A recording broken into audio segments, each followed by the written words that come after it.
क्या हो अगर एक राजकुमारी जो महलों में पली बढ़ी हो, उसे अपने ही पति द्वारा जुए में हार दिया जाए।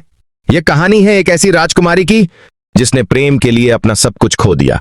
एक समय की बात है जब धरती पर राजाओं का शासन हुआ करता था और हर राज्य अपनी शक्ति, वैभव और प्रतिष्ठा के लिए जाना जाता था। उसी समय एक विशाल और समृद्ध राज्य था जहां ऊंचे ऊंचे किले, चमचमाते महल और चारों ओर खुशहाली का माहौल था। इस राज्य में एक अत्यंत सुंदर, कोमल हृदय और निष्कलंक स्वभाव वाली युवा राजकुमारी अनामिका रहती थी। उसकी सुंदरता ऐसी थी कि मानो चांद ने अपनी चांदनी उसे उधार दे दी हो, और उसकी मासूमियत ऐसी जो हर किसी के दिल को छू जाए। राज्य का हर व्यक्ति उसकी दयालुता और सरलता का कायल था, और दूर दूर के राज्यों में भी उसके रूप और स्वभाव की कहानियां हवा की तरह फैल चुकी थीं। राजा के महामंत्री का पुत्र अर्जुन, नाम भले ही वीरता का प्रतीक था, लेकिन उसके कर्म उससे बिल्कुल विपरीत थे। वह बेहद अय्याश, स्वार्थी और बुरी आदतों में डूबा हुआ युवक था। शराब उसकी रोजमर्रा की जरूरत बन चुकी थी और जुए की लत ने उसके विवेक को लगभग समाप्त कर दिया था। रातें उसकी महफिलों में गुजरतीं और दिन नशे की धुंध में खोए रहते। ऐसे ही एक दिन जब उसकी नजर पहली बार राजकुमारी अनामिका पर पड़ी, तो वह जैसे कुछ पल के लिए ठहर सा गया। उसकी आंखों में लालच और आकर्षण की चमक एक साथ उभर आई। राजकुमारी अनामिका की अनुपम सुंदरता ने उसे पूरी तरह अपनी गिरफ्त में ले लिया। उस क्षण से अर्जुन के मन में सिर्फ एक ही इच्छा रह गई, किसी भी कीमत पर उस राजकुमारी अनामिका को हासिल करना। धीरे धीरे अर्जुन ने अपनी चालें चलनी शुरू की। वह हर बार राजकुमारी अनामिका के सामने खुद को एक सज्जन, संवेदनशील और सच्चा प्रेमी दिखाने लगा। उसकी बातें इतनी मीठी होती जैसे हर शब्द में भरोसा और अपनापन घुला हो। वह झूठे वादे करता, सुनहरे सपने दिखाता, और हर मुलाकात में राजकुमारी अनामिका के दिल के और करीब पहुंचता गया। राजकुमारी अनामिका, जो दुनिया की छल कपट से अनजान थी, उसके शब्दों की सच्चाई पर यकीन करने लगी। धीरे धीरे वह अर्जुन के बनाए उस भ्रमजाल में पूरी तरह उलझ गई, जहां उसे हर झूठ भी सच्चा और हर धोखा भी प्रेम जैसा लगने लगा। लेकिन सच्चाई ज्यादा देर छिपी नहीं रह सकी।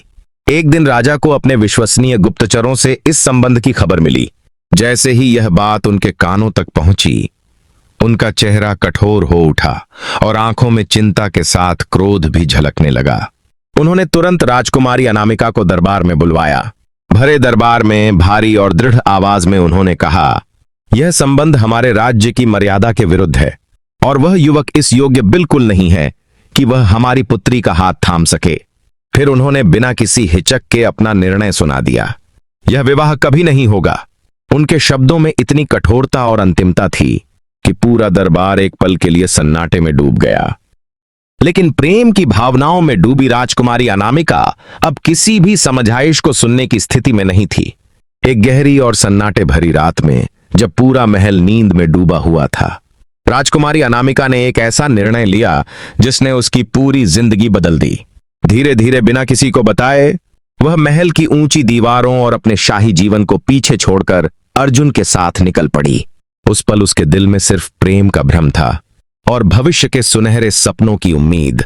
दोनों ने राज्य की सीमाएं पार की और एक दूर, अनजान राज्य में जाकर बस गए, जहां उन्हें कोई पहचानता नहीं था और जहां से उनके जीवन का एक नया अध्याय शुरू होने वाला था। एक ऐसा अध्याय जिसकी सच्चाई अभी उनसे कोसों दूर थी। शुरुआत के दिन किसी सपने से कम नहीं लगते थे। नए शहर की हलचल, अनजान गलियां और साथ बिताया हर पल, सब कुछ जैसे किसी खूबसूरत कहानी का हिस्सा हो। अर्जुन भी उन दिनों अपने असली रूप को छिपाकर एक आदर्श जीवन साथी बनने का अभिनय कर रहा था। वह मीठी बातें करता, छोटी छोटी खुशियां देता और हर तरह से यह जताता कि अब वह बदल चुका है। राजकुमारी अनामिका को लगने लगा कि उसने सही फैसला लिया है, कि उसने प्रेम के लिए जो कुछ भी छोड़ा वह सब सार्थक था।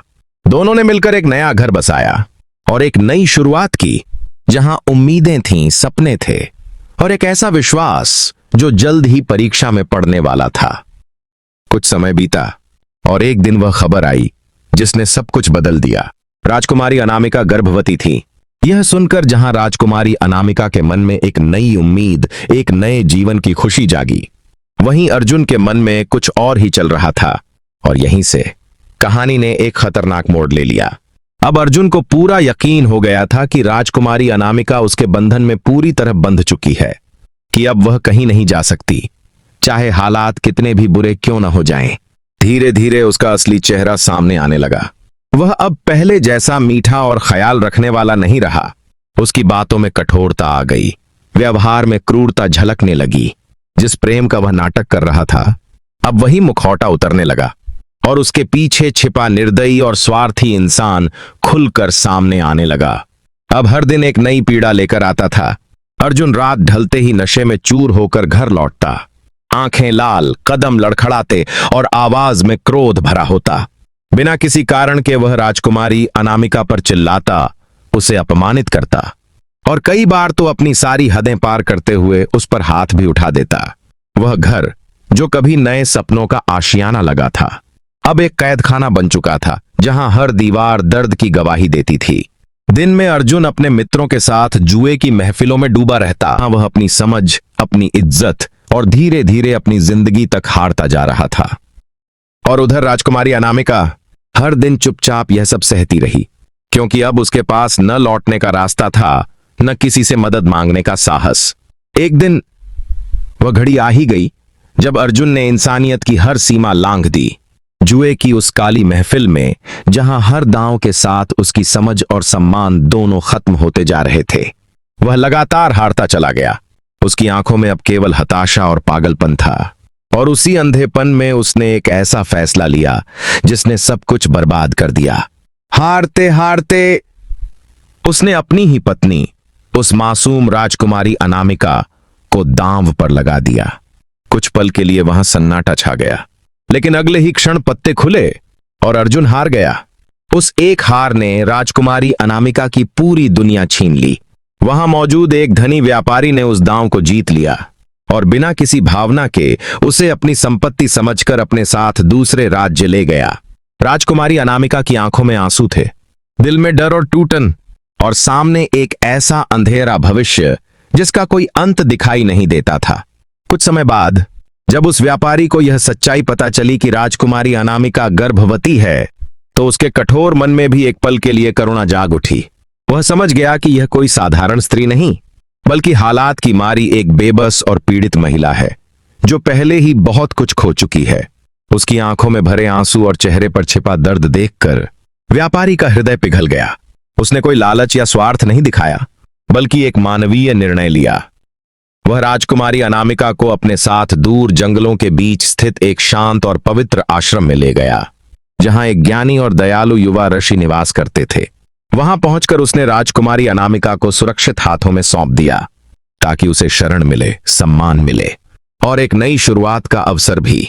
समय धीरे धीरे अपनी रफ्तार से आगे बढ़ता गया। आश्रम की शांत वायु, पेड़ों से छन कर आती सूरज की किरणें और पक्षियों का मधुर कलरव, इन सब ने मिलकर राजकुमारी अनामिका के जीवन के गहरे घावों पर मरहम सा लगा दिया।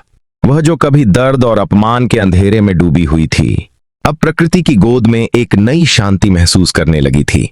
हर सुबह उसके लिए एक नई शुरुआत बनकर आती और हर शाम उसे यह विश्वास दिलाती कि जीवन अभी खत्म नहीं हुआ। फिर एक दिन उसकी जिंदगी में वह पल आया जिसने सब कुछ बदल दिया। उसने एक स्वस्थ, सुंदर और तेजस्वी पुत्र को जन्म दिया। जैसे ही उस मासूम की पहली किलकारी गूंजी, पूरा आश्रम आनंद और उल्लास से भर उठा। वह नन्हा बालक जैसे अपने साथ नई उम्मीदें, नई रोशनी और एक नई कहानी लेकर आया था। राजकुमारी अनामिका ने जब पहली बार उसे अपनी गोद में लिया, तो उसकी आंखों में वर्षों बाद सुकून, ममता और खुशी एक साथ झलक उठी। अब उसके आंसू दर्द के नहीं, बल्कि उस अनमोल खुशी के थे जिसे वह लंबे समय से तरस रही थी। ऋषि, जो दूर से यह सब देख रहे थे, वे अनामिका के अतीत, उसके संघर्ष और समाज की कठोर सच्चाइयों को भलीभांति समझ चुके थे। उन्हें पता था कि इस निर्दयी समाज में बिना नाम और पहचान के जीना कितना कठिन होता है, और एक मां के रूप में अनामिका को कितनी चुनौतियों का सामना करना पड़ेगा। इसीलिए उन्होंने एक ऐसा निर्णय लिया जो केवल एक परंपरा नहीं, बल्कि एक महान त्याग और सम्मान का प्रतीक था। उन्होंने राजकुमारी अनामिका से विवाह कर लिया, ताकि उस मासूम बालक को एक सम्मानित पहचान मिल सके और अनामिका को वह सामाजिक सुरक्षा जिसकी वह सच्चे अर्थों में हकदार थी। यह विवाह किसी स्वार्थ या भावना का परिणाम नहीं था, बल्कि यह एक ढाल था जो एक टूटी हुई जिंदगी को फिर से संभालने के लिए खड़ी की गई थी। धीरे धीरे आश्रम का जीवन एक परिवार में बदलने लगा, जहां स्नेह था, सम्मान था और सबसे बढ़कर एक नई उम्मीद थी। समय के साथ वह नन्हा बालक देवेंद्र भी बढ़ने लगा। उसकी आंखों में जिज्ञासा थी, मन में तेज और स्वभाव में एक अलग ही गंभीरता झलकती थी। आश्रम की पवित्र भूमि, हरियाली से भरा वातावरण और ऋषि का मार्गदर्शन, इन सब ने मिलकर उसके व्यक्तित्व को गढ़ना शुरू कर दिया। ऋषि ने उसे केवल पढ़ना लिखना ही नहीं सिखाया, बल्कि जीवन जीने की कला सिखाई। उन्होंने उसे धर्म का अर्थ समझाया कि सही क्या है और गलत क्या। उन्होंने उसे न्याय का मार्ग दिखाया कि हमेशा सत्य के साथ खड़ा रहना ही सबसे बड़ा साहस है, और कर्तव्य का बोध कराया कि अपने लोगों और अपने मूल्यों की रक्षा करना ही सच्चा पराक्रम है। साथ ही देवेंद्र को शास्त्रों के साथ साथ शस्त्रों की शिक्षा भी दी गई। सुबह वह वेदों और ज्ञान की गहराइयों में डूबता और शाम होते होते तलवार और धनुष चलाने का अभ्यास करता। उसका शरीर जितना मजबूत हो रहा था, उसका मन और बुद्धि भी उतनी ही तीव्र होती जा रही थी। धीरे धीरे वह एक ऐसा युवक बनकर उभरने लगा जिसमें एक महान योद्धा की शक्ति और एक ज्ञानी पुरुष की बुद्धिमत्ता दोनों एक साथ समाहित थीं। और शायद भाग्य उसे किसी बड़े उद्देश्य के लिए तैयार कर रहा था। उधर राजमहल में कई वर्षों बाद राज्य में एक भव्य प्रतियोगिता का आयोजन किया गया, जहां दूर दूर से आए वीर योद्धा अपनी शक्ति, बुद्धि और कौशल का प्रदर्शन करने वाले थे। पूरे राज्य में उत्साह का माहौल था। महल के प्रांगण में विशाल सभा सजी हुई थी और हर किसी की नजर उस विजेता पर थी जो अपनी योग्यता से सबको पीछे छोड़ दे। उसी प्रतियोगिता में एक अनजान युवक देवेंद्र भी हिस्सा लेने पहुंचा। साधारण वेशभूषा, लेकिन आंखों में आत्मविश्वास और चेहरे पर एक अजीब सी दृढ़ता। वह युवक देवेंद्र और कोई नहीं बल्कि राजकुमारी अनामिका का पुत्र था। प्रतियोगिता शुरू हुई। एक के बाद एक कठिन परीक्षाएं सामने आती गईं। कभी शस्त्रों की परीक्षा, कभी बुद्धि की कसौटी, तो कभी साहस की चुनौती। और हर बार वह युवक सब पर भारी पड़ता गया। उसकी तलवारबाजी ने सबको चौंका दिया, उसकी बुद्धिमत्ता ने विद्वानों को भी हैरान कर दिया और उसके साहस ने पूरे दरबार को प्रभावित कर दिया। अंततः वह अनजान युवक प्रतियोगिता का विजेता घोषित हुआ। पूरा महल तालियों और जयकारों से गूंज उठा, लेकिन राजा की नजरें उस युवक पर ही ठहर गईं। उन्हें उस चेहरे में कुछ अपना सा महसूस हुआ। तुरंत ही उन्होंने अपने गुप्तचरों को आदेश दिया, पता लगाओ यह युवक कौन है और कहां से आया है। गुप्तचर अपने काम में जुट गए और जब वे सच्चाई लेकर लौटे तो वह सुनकर राजा स्तब्ध रह गए। महाराज, यह कोई साधारण युवक नहीं, यह आपकी ही पुत्री का पुत्र है। यह सत्य जानने के बाद राजा एक पल भी शांत नहीं बैठ पाए। बिना देर किए उन्होंने अपने पूरे काफिले को तैयार करने का आदेश दिया। सैनिक, रथ और सेवक, सब कुछ तुरंत तैयार किया गया।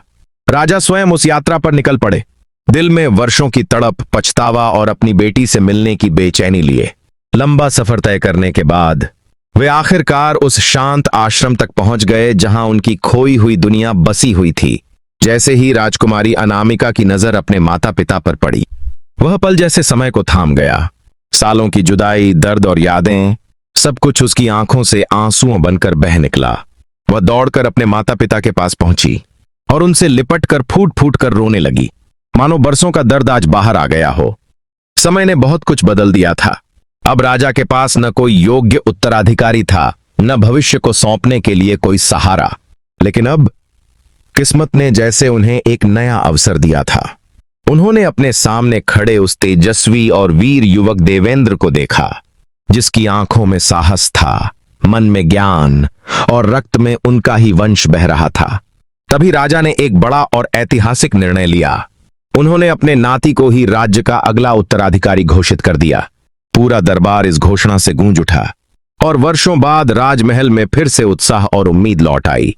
कुछ समय बाद विधि विधान के साथ उस युवक का राज्याभिषेक किया गया। वह अब सिर्फ एक साधारण बालक नहीं रहा, बल्कि पूरे राज्य का नया राजा बन चुका था।